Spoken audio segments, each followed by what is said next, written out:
చోటిలోని చేనేత జౌళి శాఖ కార్యాలయంపై ఏసీబీ అధికారులు దాడులు నిర్వహించారు.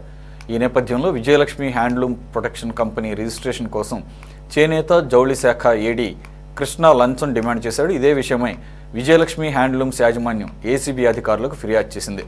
ఈ నేపథ్యంలో మొదటి విడతగా 70,000 రూపాయలు లంచం తీసుకుంటుండగా ఏడీ కృష్ణను ఏసీబీ అధికారులు రెడీ హ్యాండెడ్గా పట్టుకున్నారు.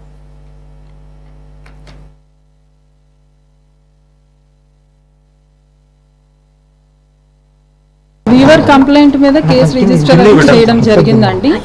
ఇక్కడ కృష్ణ అని district handlooms and textiles officer Rayachoti.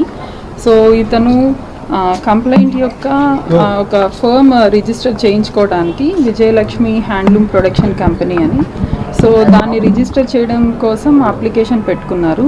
దాన్ని ప్రాసెస్ చేసి deputy director weaver service centre విజయవాడలో ఉంటారు, వాళ్ళకి ఫార్వర్డ్ చేయడానికి గాను ఇతను బ్రైబ్ డిమాండ్ చేయడం జరిగింది.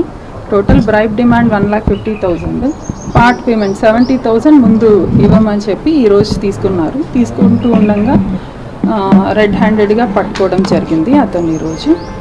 సో కడపలో ఈ కేసు రిజిస్టర్ అయిందండి. కడప టీం అంతా వచ్చారు, నేను ఇన్ఛార్జ్ డిఎస్పీ. డీజీ ఏసీబీ గారి ఆదేశాల మేరకు ఈరోజు ఈ ట్రాప్ ఇక్కడ చేయడం జరిగింది. జెస్సీ ప్రశాంత్.